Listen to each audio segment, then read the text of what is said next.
हमारे गांव में एक अजीब ही रस्म का रिवाज था और उस रस्म की वजह से मुझे शादी के नाम से दहशत होने लगी थी। कहने को तो मैं गांव की थी और अक्सर गांव वाले बहुत निडर और बहादुर होते हैं, लेकिन मैं बहुत ही कमज़ोर दिल की और बहुत जल्दी डर जाने वाली थी। शायद इसीलिए मुझे इस रस्म के नाम से बहुत डर लगता था और मैं शादी भी नहीं करना चाहती थी। मेरी उम्र 24 साल हो चुकी थी। हालांकि हमारे गांव में लड़कियों की शादियां 18 साल की उम्र में कर दी जाती थीं, लेकिन मैंने अपने घर वालों को साफ कह दिया था कि मैंने शादी नहीं करनी। कई बार मेरे माँ बाप ने ज़बरदस्ती मेरा रिश्ता करवाना चाहा, मगर मगर मैं हमेशा जिद पर अड़ जाती थी कि मुझे शादी नहीं करनी।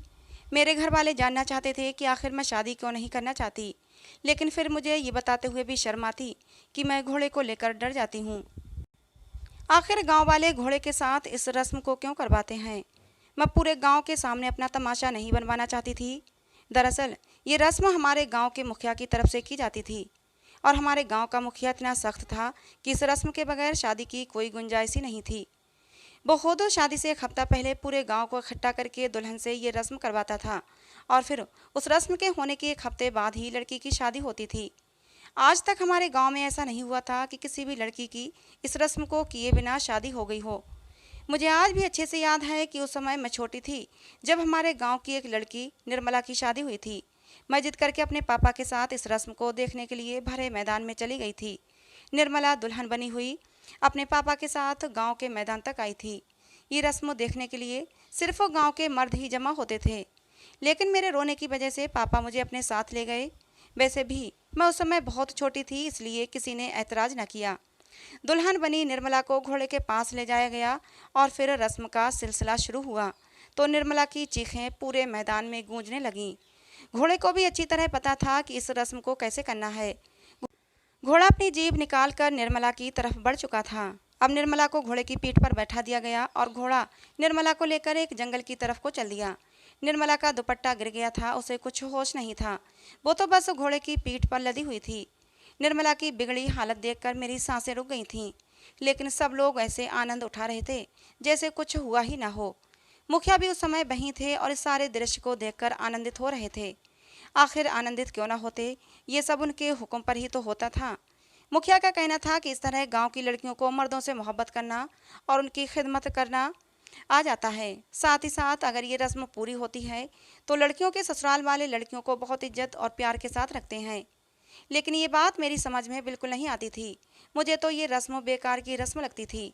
भला घोड़े और इंसान का आपस में क्या संबंध? लेकिन इस रस्म का भेद मुझ पर उस वक्त खुला जब मैं खुद इस रस्म का हिस्सा बनी। जब घोड़ा मुझे जंगल में लेकर गया था और फिर उसके बाद जो मेरे साथ हुआ, उससे मेरी रूह भी कांप गई थी। घोड़ा निर्मला को लेकर जंगल की तरफ रवाना हो चुका था। पूरा एक दिन और एक रात उस घोड़े को निर्मला के साथ गुजारना था। सब लोगों को मालूम था कि अब घोड़ा निर्मला को लेकर शाम को ही लौटेगा, इसलिए सारे लोग प्रसन्न भाव से अपने अपने घरों की तरफ लौट गए। किसी को भी निर्मला की परवाह नहीं थी कि वो घोड़ा निर्मला की क्या हालत करेगा। ये रस्म करने के बाद जब घोड़ा लड़कियों को वापस लेकर आता था तो उस समय लड़कियां वापसी पर बहुत ही बुरी हालत में होती थीं। उनके शरीर पर खरोंचें होती और किसी किसी के तो कपड़े भी फटे हुए होते थे। लेकिन जालिम गांव वालों को उन पर बिल्कुल भी तरस नहीं आता था। सबको लगता था कि ये रस्म बहुत ज़रूरी है। घोड़ा निर्मला को लेकर गया तो सब लोग अपने अपने कामों पर वापस लौट गए, लेकिन मेरे दिलो दिमाग पर निर्मला की हालत और उसकी चीखें सवार हो गई थीं। मुझे समझ नहीं आया कि निर्मला किस तरह सारा दिन उस घोड़े की मनमानी बर्दाश्त करेगी। उस दिन के बाद मैं इतना ज़्यादा डर गई थी कि मैंने फैसला कर लिया कि मैंने शादी ही नहीं करनी, क्योंकि मैं खुद को घोड़े के हवाले नहीं कर सकती थी। लेकिन कहते हैं ना कि कभी कभी इंसान जो नहीं चाहता वो भी उसकी किस्मत में लिखा होता है, और शायद शादी मेरे किस्मत का हिस्सा थी, क्योंकि मेरी ज़िंदगी में हर्ष आ गया था। मेरे पापा पिछले कुछ समय से बीमार चल रहे थे। मेरे दो भाई थे और दोनों ही शहर में काम करते थे, इसीलिए हमारे गांव की ज़मीनों पर पापा ही काम करते थे। पापा की बढ़ती बीमारी को देखते हुए मैंने फैसला किया कि मैं पापा की जगह खुद अपनी ज़मीनों पर काम करूंगी। मेरे पापा ने मुझे बहुत समझाया कि बेटा, ये सब तेरे बस की बात नहीं, लेकिन मैं शुरू से ही बहुत ज़िद्दी थी और इसीलिए मेरे पापा अभी तक मेरी शादी नहीं करवा पाए थे। मैंने अपने पापा की एक न सुनी। मैंने पापा को बिस्तर पर लिटाया, उन्हें आराम करने को बोला और खुद खेतों की तरफ चल पड़ी। मैं लंबी चौड़ी खूबसूरत लड़की थी, बचपन से ही खेतों में खेलती आई थी, इसलिए मेरे लिए ये काम कुछ ज़्यादा मुश्किल नहीं था। लेकिन मेरा यही फैसला मेरी शादी वाली जिद को तोड़ गया। जैसे गांव की लड़कियां रहती हैं वैसे ही मैं भी रहती थी। बेमतलब बाहर नहीं निकलती और ना ही किसी से दोस्ती करती थी, स्पेशली किसी लड़के से। लेकिन जब गांव के खेतों में काम करने के लिए निकलना पड़ा तो मुझे अपनी शर्म छोड़ना पड़ी और पर्दे से भी बाहर आना पड़ा। और तभी हर्ष की निगाह मुझ पर पड़ी थी। उसका पूरा नाम हर्षवर्धन था। वो मुखिया का मुंशी था और सबकी ज़मीनों के हिसाब किताब का काम करता था। कहने को तो ये ज़मीनें हमारी थीं, लेकिन मुखिया का ही हुक्म चलता था। हमारी कमाई का एक अच्छा खासा हिस्सा भी मुखिया के पास ही जाता था। मुझे देखकर हर्ष पलकें झुकाना भूल गया और हैरत से पूछने लगा, तुम कौन हो? मैंने बता दिया कि मेरा नाम मेघना है, मैं संजीव दास की बेटी हूँ। वो गौर से मुझे देखने लगा और कहने लगा, तुम तो उम्र में बड़ी मालूम होती हो, फिर अभी तक तुम्हारी शादी क्यों नहीं हुई? मैंने सर झुकाते हुए कहा कि मुझे शादी नहीं करनी। मेरी बात सुनकर वो थोड़ा नरम होकर बोला, देखो, अगर मुखिया को पता चल गया कि तुमने शादी नहीं की है तो बहुत बुरा होगा, क्योंकि हमारे गांव में लड़कियों की शादियां कम उम्र में की जाती हैं और ये मुखिया साईं का हुक्म है। मैं खामोश हो गई, क्योंकि मुझे ये बात अच्छी तरह मालूम थी कि मेरे पापा ने ये बात मुखिया से छिपा कर रखी है कि मेरी अभी तक शादी नहीं हुई और मैं 24 साल की हो चुकी हूँ। हर्ष की नज़र मुझ पर जमी हुई थी और न जाने उसकी नज़रों में ऐसा क्या था कि मैं शर्मा कर दोबारा से अपने चेहरे पर चुन्नी डालने लगी। वो कुछ देर तक हिसाब किताब करता रहा और साथ ही साथ उसकी नज़रें मुझ पर भी जमी हुई थीं। और फिर वो वापस लौट गया ये कहकर कि वो कल मुझसे मिलने के लिए आएगा। मुझे हर्ष की ये बात बिल्कुल भी समझ नहीं आई थी कि वो मुझसे दोबारा मिलने क्यों आएगा, जबकि मैं तो हमारी ज़मीन पर उगे हुए अनाज का सारा हिसाब किताब उसे लिखवा चुकी थी। सारा दिन खेतों में काम करने के बाद जब मैं शाम को लौटी तो खुशी खुशी पापा को बताया कि मैं भी आराम से खेतों में काम कर सकती हूँ। पापा उदासी से कहने लगे, बेटा, ये तेरा काम नहीं है। मरने से पहले मैं तेरी शादी करके तुझे रुखसत करना चाहता हूँ, लेकिन एक तू ही है जो अब तक मेरी दहलीज पर जमकर बैठी हुई है। शादी का नाम सुनते ही खुद ब खुद मेरी आंखों के सामने हर्ष का चेहरा घूमने लगा और ये अचानक हुआ था। हर्ष का ख्याल उस समय मेरे दिलो दिमाग में बिल्कुल भी नहीं था और मैं हैरान थी कि जिस इंसान को मैंने आज पहली बार देखा है, शादी के नाम पर उसकी तस्वीर क्यों मेरे दिलो दिमाग में उभर रही है। मैं अपने ख्यालों को झटक दी, अम्मा के साथ घर के कामों में बिजी हो गई और अगले दिन फिर से खेतों में निकल पड़ी, क्योंकि जब तक पापा की तबीयत ठीक नहीं होती मुझे ही पापा की जगह संभालनी थी। हर्ष दोपहर के वक्त खेतों पर चला आया। उस वक्त ये जगह बिल्कुल वीरान होती थी। वो मेरे ही साथ चारपाई पर बैठ गया और अपने हाथ में पकड़ी हुई कॉपी और कलम को एक तरफ रख दिया। मुझे अब भी समझ नहीं आया था कि वो आज दोबारा क्यों आया है। मेरी तरफ देखते हुए बहुत आराम से कहने लगा, क्या तुम किसी को पसंद करती हो जो अभी तक शादी नहीं की? मैंने झिझकते हुए उसे बता दिया कि मेरी शादी न करने की वजह मुखिया की वो खास घोड़े वाली रस्म है, जिसके साथ शादी से पहले दुल्हन को रस्म करनी पड़ती है। मेरी बात सुनकर वो हैरान रह गया और कहने लगा, इसमें ऐसी कौन सी बड़ी बात है? आज तक गांव की सारी लड़कियां ही करती आ रही हैं और उसके बाद ही दुल्हन बनी है, तो फिर तुम्हें क्या परेशानी है? मैंने हैरत से हर्ष को देखा और पूछा, तुम्हें ये अजीब नहीं लगता, एक लड़की घोड़े के साथ इस तरह सब कुछ? आगे मैं कुछ बोल ही नहीं पाई। हर्ष कहने लगा, बचपन से ये रस्म देखता चला आया हूँ और गांव के सारे ही लोग इस रस्म के आदी हो गए हैं। मुखिया साहब बहुत अच्छे इंसान हैं और अगर उन्होंने ये रस्म बनाई है तो यकीनन इसके पीछे कोई ख़ास वजह होगी। शायद इस तरह गांव की लड़कियां खुश रहती हैं और अपने घर परिवार को जोड़कर रखती हैं। इसीलिए तो गांव की सारी औरतें शादी के बाद अपने अपने परिवारों में खुश हैं और अपने पतियों की खूब सेवा भी करती हैं। और फिर मुखिया साहब का घोड़ा भी बहुत ही खूबसूरत और मोहब्बत करने वाला है, उसके साथ किसी भी लड़की को क्या तकलीफ़ हो सकती है? मैंने गुस्से में हर्ष से कहा, क्या तुम्हें नहीं मालूम कि वापसी पर कुछ लड़कियों की हालत कैसी होती है? मेरी बात सुनकर हर्ष खामोश हो गया, पता नहीं क्या सोचने लगा था। थोड़ी देर बाद धीरे से बोला, देखो मेघना, औरतों को अपने घर परिवार को संभालना, अपने पति को खुश करना बहुत ही बड़ी जिम्मेदारी होती है और अगर इस जिम्मेदारी को निभाने के लिए थोड़ी सी मुश्किलें उठाना पड़ें तो इसमें गलत क्या है? हर्ष की बात सुनकर मुझे एहसास हो गया कि गांव के सारे लोग इस रस्म के इतने आदी हो गए हैं कि उन्हें इसमें कुछ भी गलत नज़र नहीं आता, वरना कौन मर्द ये बर्दाश्त करेगा कि उसकी होने वाली बीवी उससे पहले घोड़े के साथ वक्त गुजारे।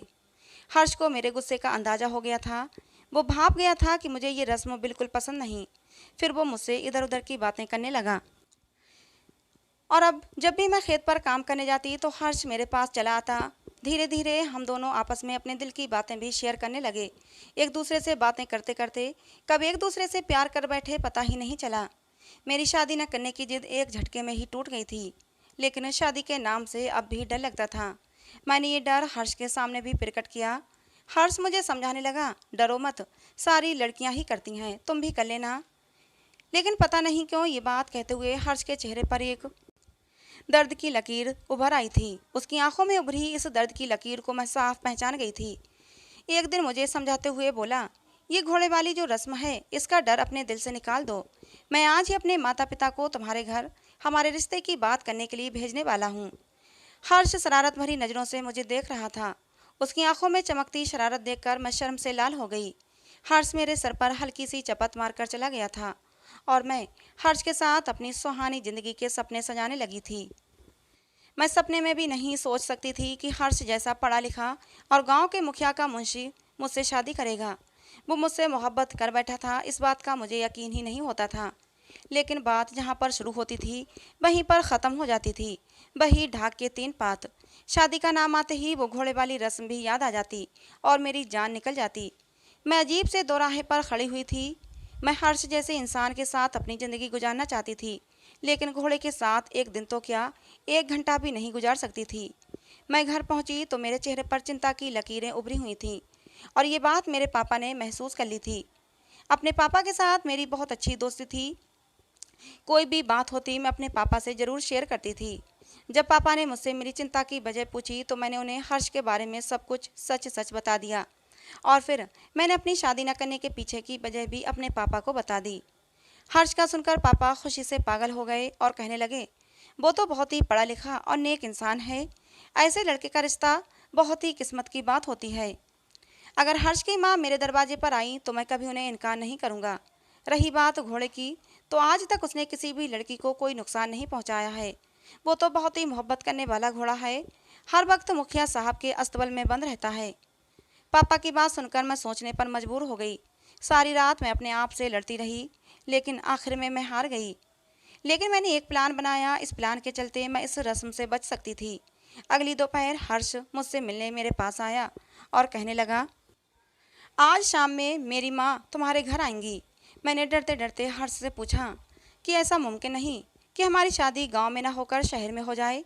मेरे दोनों भाई शहर में रहते हैं और आप भी तो काम के सिलसिले में शहर जाते रहते हैं।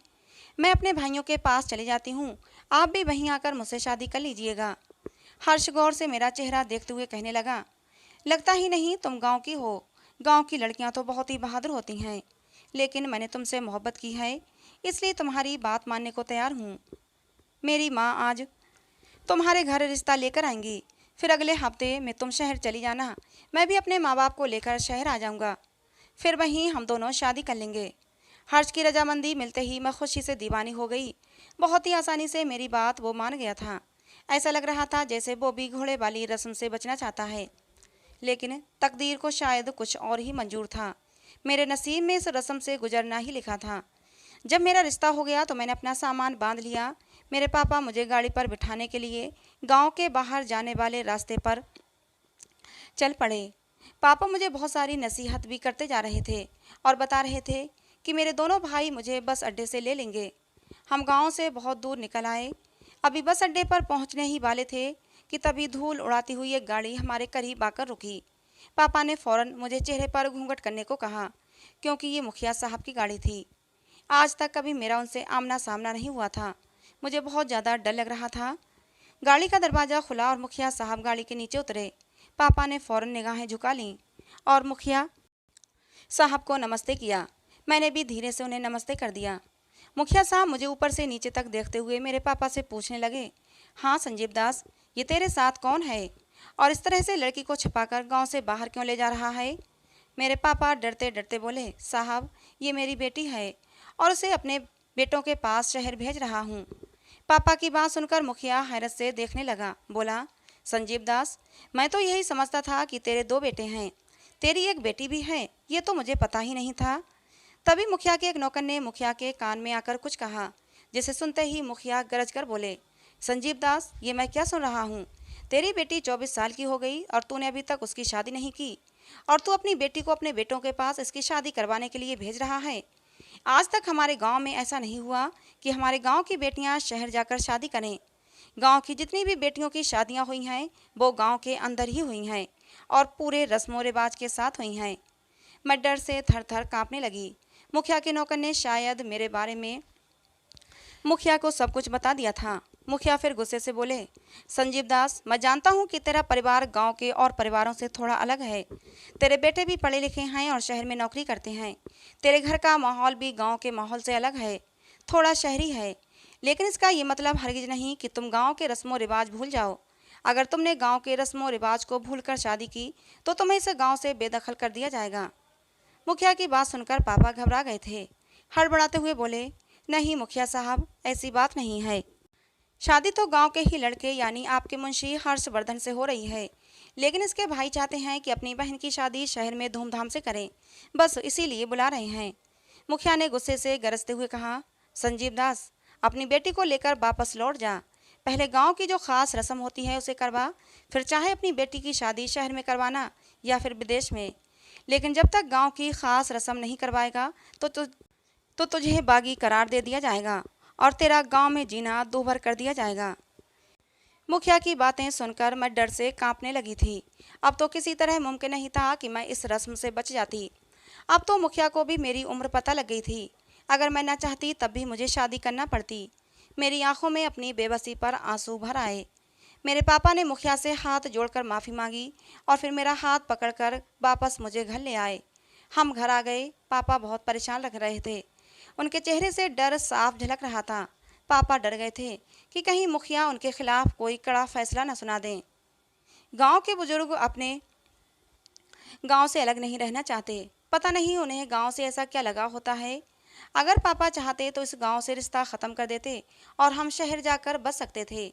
लेकिन पापा ऐसा नहीं कर सकते थे, क्योंकि पापा को अपने गांव से, अपने गांव की मिट्टी से बहुत प्यार है। अगर पापा को इस गांव से अलग कर दिया जाता तो शायद ही वो जिंदा बच पाते, और यही डर उनके चेहरे पर साफ झलक रहा था। पापा की परेशानी मुझसे देखी नहीं गई और मैं पापा के पैरों में बैठ गई और रोते हुए बोली, पापा, मेरी वजह से आप परेशान ना हों। मैं शादी भी करूंगी और इस खास रस्म को भी ज़रूर करूंगी। मैं चुपचाप अपने आप को घोड़े के हवाले कर दूंगी। लेकिन पापा, मैं आपकी आंखों में आंसू नहीं देख सकती। 2 दिन के बाद मुझे इस रस्म के लिए दुल्हन बनकर मैदान में जाना था। रस्म से 1 दिन पहले हर्ष मेरे पास आया था। कहने लगा, मेघना, मुखिया साहब बहुत नाराज़ हो रहे थे। कह रहे थे कि तुम मेरे मुंशी होकर भी मुझसे बातें छुपाते हो। तुमने अपनी शादी की बात क्यों छुपाई? मैंने हर्ष से कहा, हर्ष, मैंने खुद को इस रस्म के लिए तैयार कर लिया है। मेरी आंखों में आंसू आ रहे थे, लेकिन मैं अपने माँ बाप को दुखी नहीं देख सकती थी और ना ही हर्ष को छोड़ सकती थी। मजबूरी में ही सही, मगर रस्म को करने के लिए मैं तैयार थी। हर्ष ने मेरे हाथों को थामते हुए मुझे दिलासा दिया, मेघना, तुम बिल्कुल भी मत घबराना। मैं तुमसे वादा करता हूँ कि इस रस्म के दौरान तुम्हें कोई भी नुकसान नहीं पहुँचेगा। अगर तुम अपने हर्ष पर भरोसा करती हो तो तुम बिल्कुल भी मत घबराना। बेफिक्र होकर इस रस्म को करना। हर्ष मुझे दिलासा देकर चला गया था, लेकिन मैंने पूरी रात जागते हुए गुजार दी थी। अगले दिन 10 बजे मुझे दुल्हन की तरह सजाया गया। मेरे पापा मुझे लेकर उस मैदान की तरफ चल पड़े जिस मैदान में मैंने पहली बार निर्मला को उस घोड़े की मोहब्बत का शिकार होते देखा था। मैदान में बहुत सारे लोग जमा हो गए थे।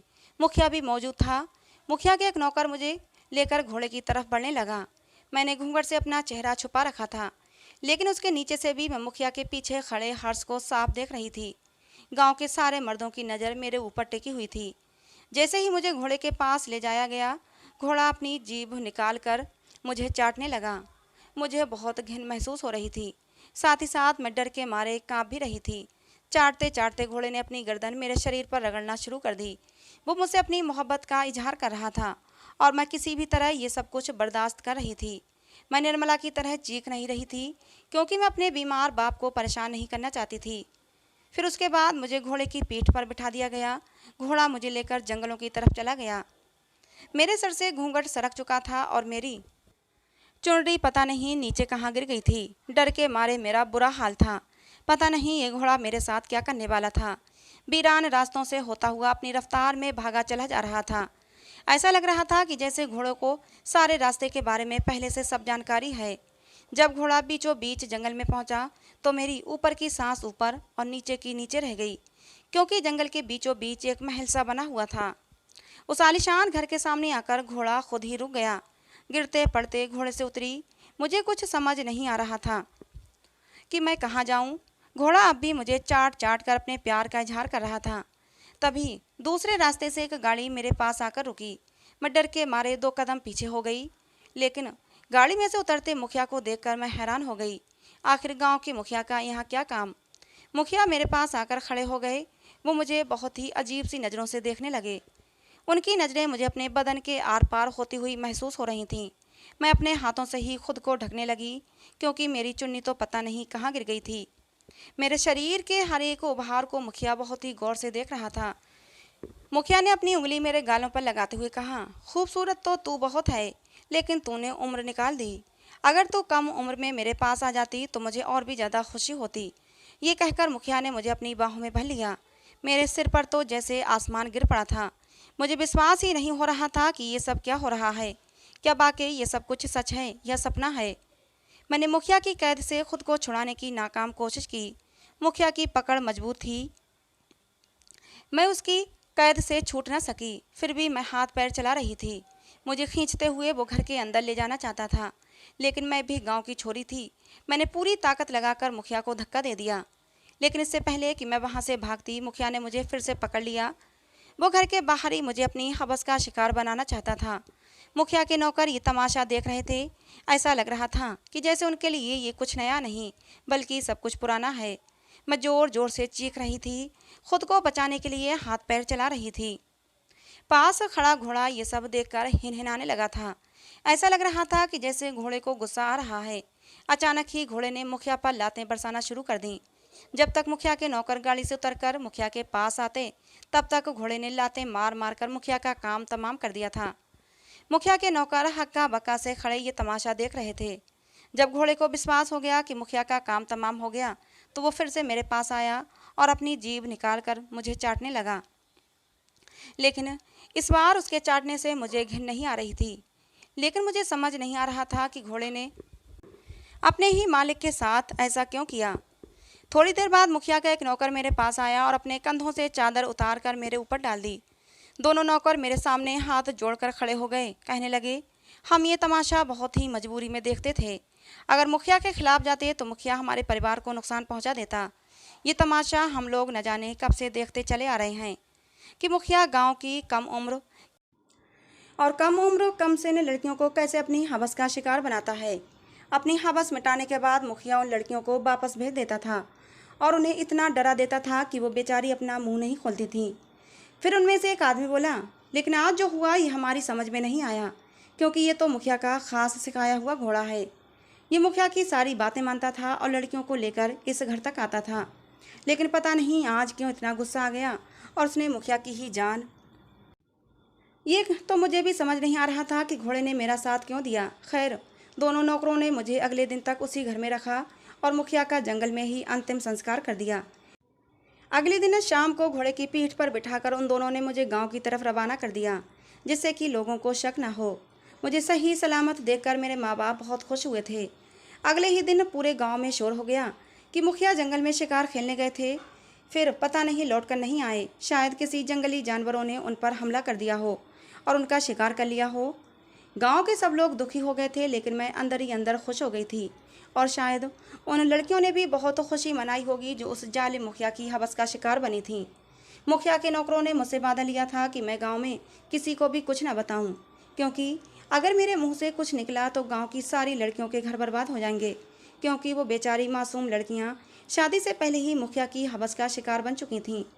और कोई भी पति ये नहीं चाहेगा कि उसकी पत्नी अपनी इज्जत लुटाकर उनके पास आए। खैर, 1 हफ्ते बाद मेरी और हर्ष की शादी धूमधाम से हो गई। शादी की पहली रात हर्ष ने मुझसे पूछा, मेघना, घोड़े ने तुम्हें कोई नुकसान तो नहीं पहुंचाया? मैंने कहा, नहीं, बल्कि उसने तो मेरे साथ बहुत ही मोहब्बत का प्रदर्शन किया था। मेरी बात सुनकर हर्ष बोला, वो घोड़ा मेरा ही हुआ करता था। वो घोड़ा बहुत ही सुंदर था, इसलिए मुखिया साहब की उस पर नज़र पड़ गई और वो घोड़ा उन्होंने मुझसे ले लिया। भले ही घोड़ा मुखिया ने मुझसे ले लिया था, लेकिन वो घोड़ा मेरी हर बात मानता था। जिस दिन रस्म के लिए तुम्हें घोड़े के साथ जाना था, मैंने घोड़े को सब कुछ समझा दिया था कि वो तुम्हें बिल्कुल भी परेशान ना करे। घोड़ा बहुत ही वफादार जानवर होता है। वो अपने मालिक की बात जरूर मानता है और मेरे घोड़े ने भी मेरी बात मानी और तुम्हें बिल्कुल भी तंग नहीं किया। एकाएक हर्ष की आंखों में शरारत उभर आई। वो मेरी आंखों में देखते हुए बोला, अच्छा मेघना, मुझे पता नहीं था तुम इतनी डरपोक हो। एक बात बताओ, तुम्हें मुझसे तो डर नहीं लगता? मैंने कहा, नहीं, मुझे तुमसे डर क्यों लगेगा, मैं तुमसे प्यार करती हूँ और तुम मेरे पति हो। उसी शरारत के साथ हर्ष कहने लगा, अच्छा तो फिर मैं आज की पूरी रात तुम्हें तंग करने वाला हूँ, फिर तो तुम्हें मुझसे कोई शिकायत नहीं होगी। मैंने शर्माकर अपना मुंह हर्ष के सीने में छुपा लिया। हर्ष ने भी कसकर मुझे अपनी बाहों में भर लिया। हमारी नई जिंदगी की शुरुआत हो चुकी थी और मैं हर्ष के साथ बहुत खुश थी। तो दोस्तों, आज की हमारी ये कहानी आप लोगों को कैसी लगी, कमेंट बॉक्स में ज़रूर बताना। पसंद आई हो तो प्लीज़ लाइक करना। ऐसी और कहानियों के लिए हमारे चैनल को सब्सक्राइब करना। कहानी को अंत तक सुनने के लिए आप लोगों का बहुत बहुत धन्यवाद।